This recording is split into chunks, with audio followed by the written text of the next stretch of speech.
So, hello. Um, this is the first photo of the car just after we bought it. So as I said, we bought it for 1,200 euros. Well, actually, we bought it for like 1,400 euros, but it came with like nice rims, which we sold for 200 euros, and we just used these. Yeah, replace. I mean, stamped forged wheels, which was fine. And yeah, no, nothing. So the car was fine, really good condition. We still had to do the MOT, and of course we changed the oil just before we set off. The only modification that we made is that we bought this horseshoe and put it on the radiator grill. So in Germany, this is kind of like a tradition. I mean, typically older people do it, but we just thought it looked cool as hell, and it's like good luck. So yeah, that's like the only modification we made. Basically, after we did this, we don't even need like an insurance policy. um, this is us setting off. Some other modifications. We obviously got the green tree air freshener, and the phone holder, and obviously a USB port for the cigarette charger.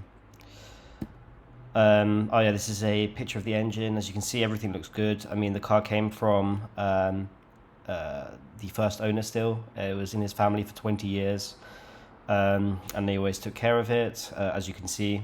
And yeah, I mean, once we found this car, we were like, for sure, this is the one that we're going to take. We'd already looked at a few other cars, but there's always something a bit off about them.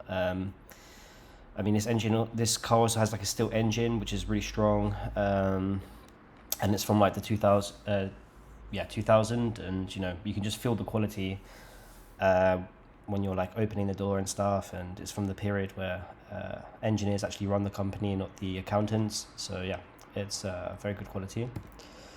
Yeah, this is from the MOT inspection, just to see what it's like underneath.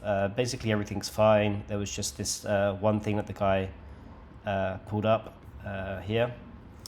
But yeah, that was it, and it passed the MOT without any problems.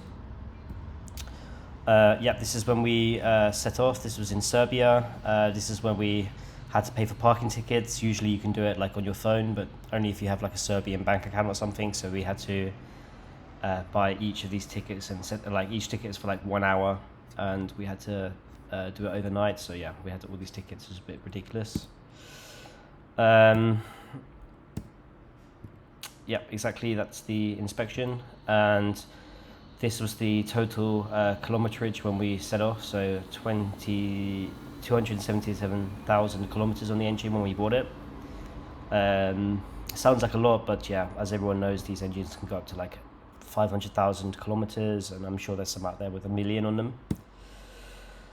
This was Turkey, having some beers on the way. This was in Pamukkale, an old Greek town, very beautiful. This was also in Turkey, just at some random gas station.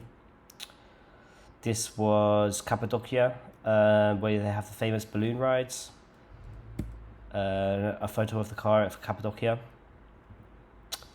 This was northern Turkey. As you can see, it's very green. I wasn't expecting this at all. I thought all of Turkey would be like a desert. But yeah, it was kind of looks like Germany in a way, which is quite funny. This was Armenia. So to get to Georgia, you can't actually drive. This was Armenia. To get to Armenia, you can't actually drive over the border from Turkey into Armenia. You have to go via Georgia. So yeah, this was in some random Airbnb with some puppies underneath the car. Very cute. And another one from Armenia, just driving around. The country is very different. I mean, in the south it kind of looks like Iran, and in the north it looks like very European. Oh yeah, this is again from Armenia. As you can see, very green and beautiful, very different to the south. And this is us stopping off at some random abandoned factory to check it out. This was in Georgia at the car wash. We sort of wash the car like every 1 to 2 weeks.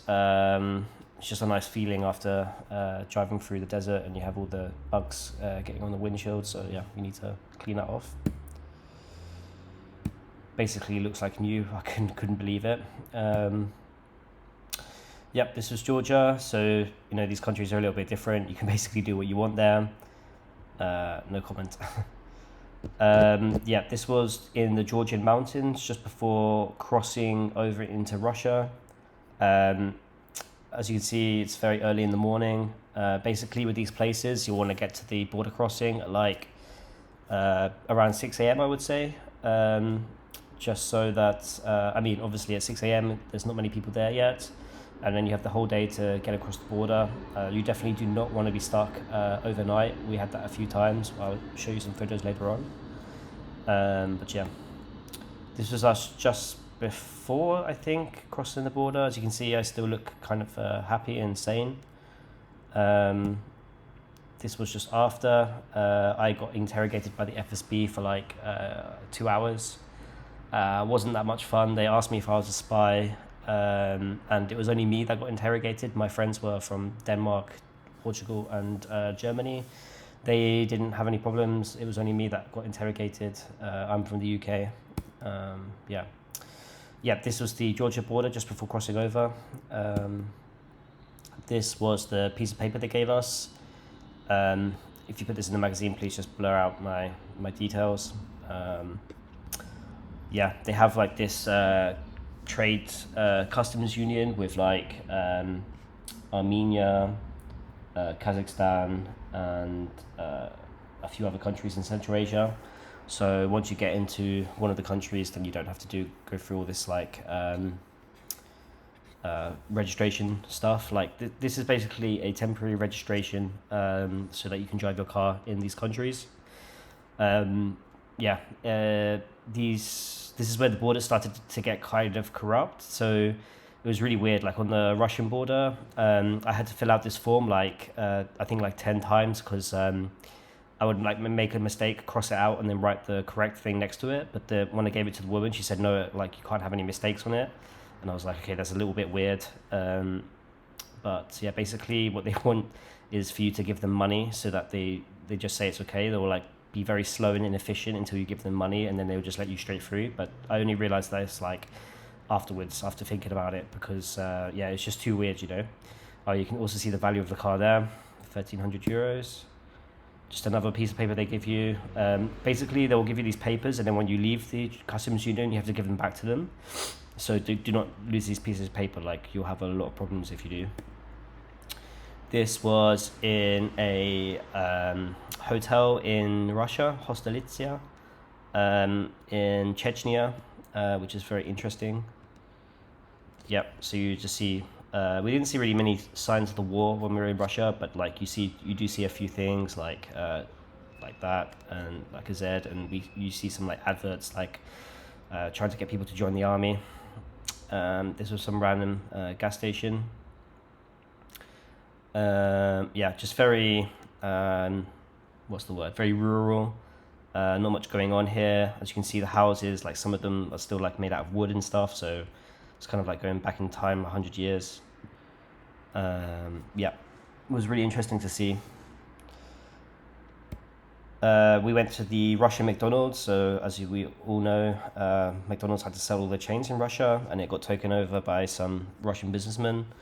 And actually it was really good, like was better quality than McDonald's in the West, cheaper. Actually, like would love to have these restaurant chains in Europe. Mandatory or obligatory photo with Lenin. And this was just after crossing the border into Kazakhstan. In Kazakhstan, they use this app called Tugis. Google Maps doesn't really work there. This is definitely more up to date and definitely saved us driving the wrong way. And this is more updated. Like the roads in Kazakhstan are really bad. So definitely make sure you download this app. Just another one of the car. Us just after crossing the border, about to get some food. This is probably one of the first signs that we're entering into Asia, that you just start seeing camels, which is quite interesting. This was just after crossing the border, and as you can see, it's like desert.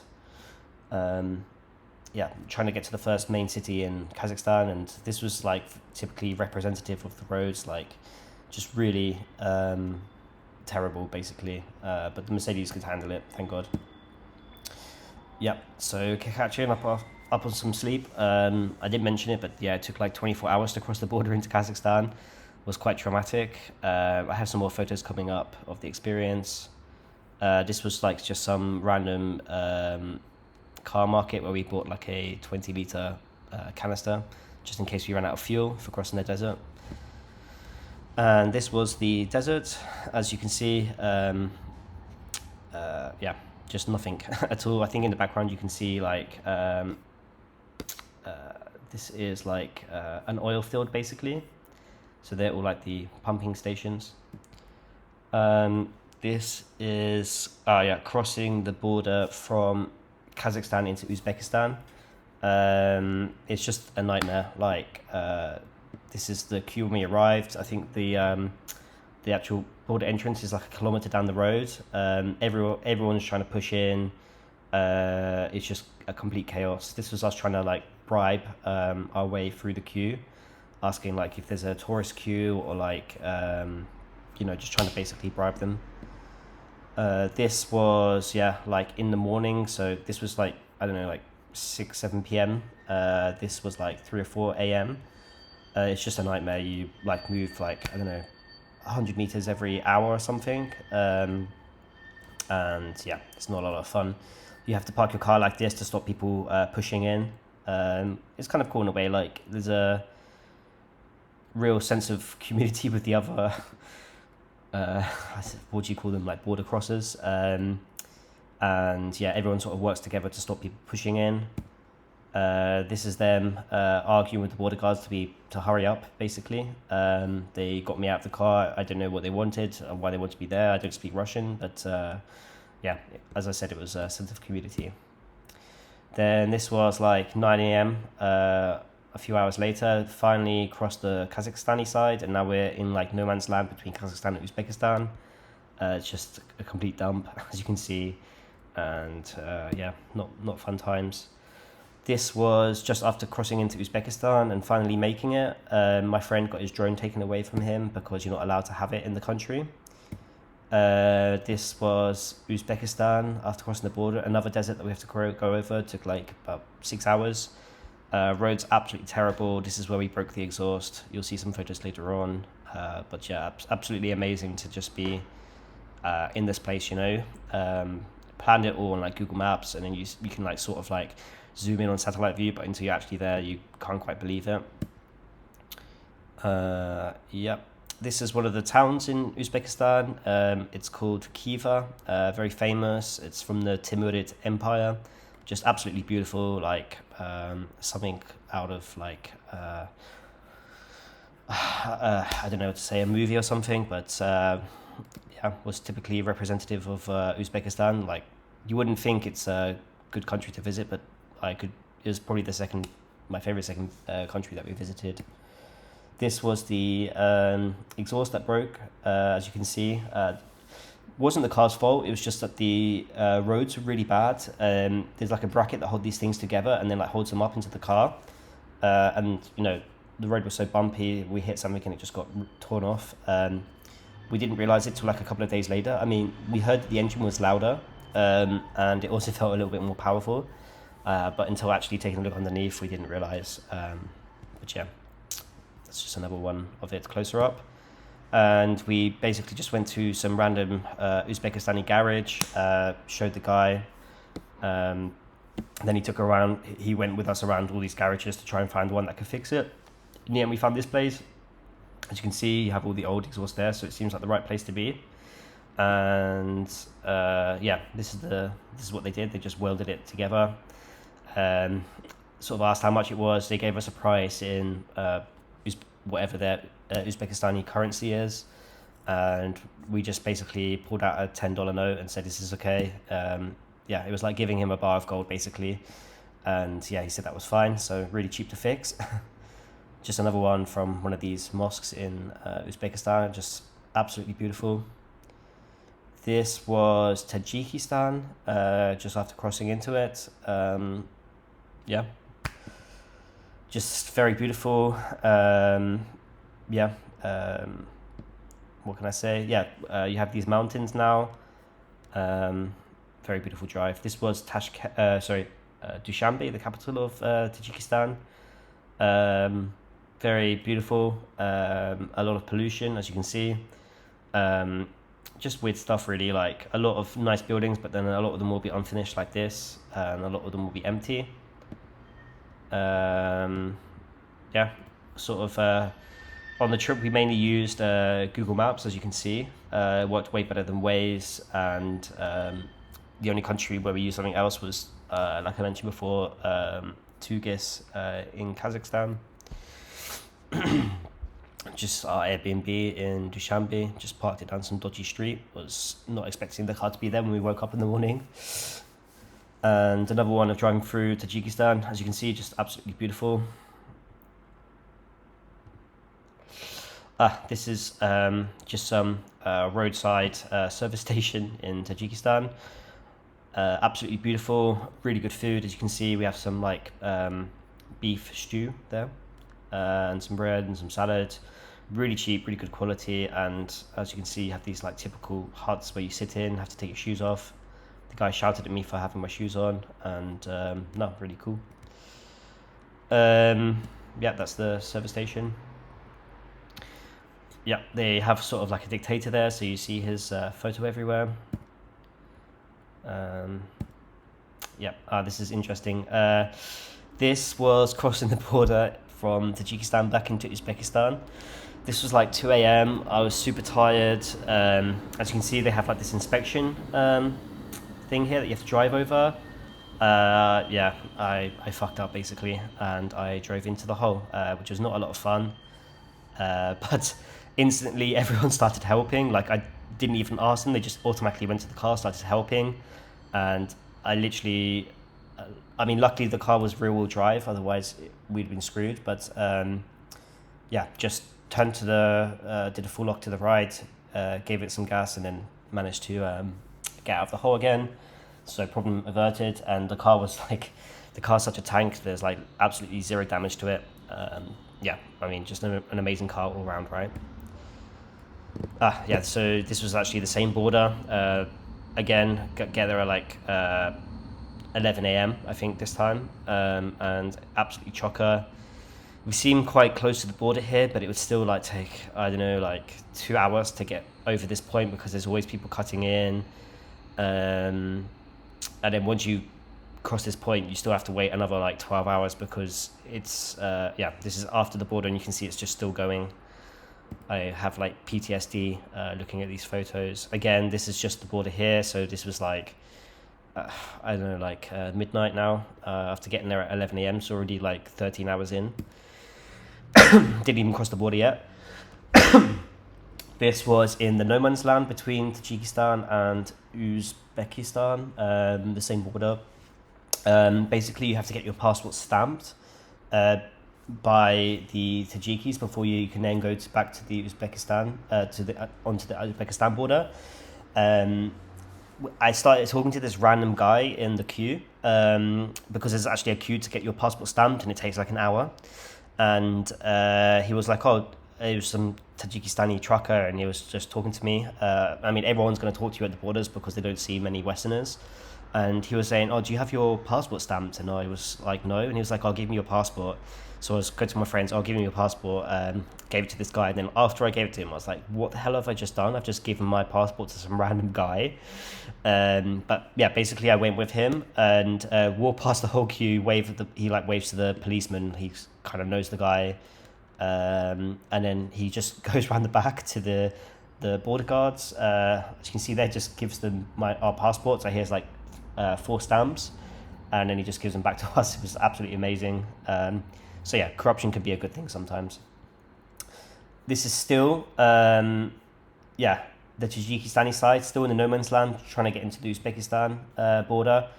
Again, this is still the no man's land. This is just the entrance to the Uzbekistan side there. You can see the flag. This is like 4 a.m. now, 5 a.m., 6 a.m. And they're arguing with the border guards because they're being too slow. Again, you know, they're they're still being really fair. Like, they could just say like, okay, we're next to the border guard, and he'll like wait them in. But I hear them say Mercedes like a few times, which obviously means us, and they're like saying like, oh no, Mercedes is next, which is just absolutely amazing. I mean, these people are so friendly. It's a corrupt place, but the people themselves are super friendly, and they always try to help you. This is really interesting. So this was the speeding ticket we got the first time we were in Uzbekistan. Um, and as we went back into Uzbekistan, we had to pay it. It was like 1.6 million of their currency, which is around like $100. Um, we had to pay it in cash, which we didn't have. We only had card, and the nearest ATM was like 2 hours away after the border, so we were like completely screwed.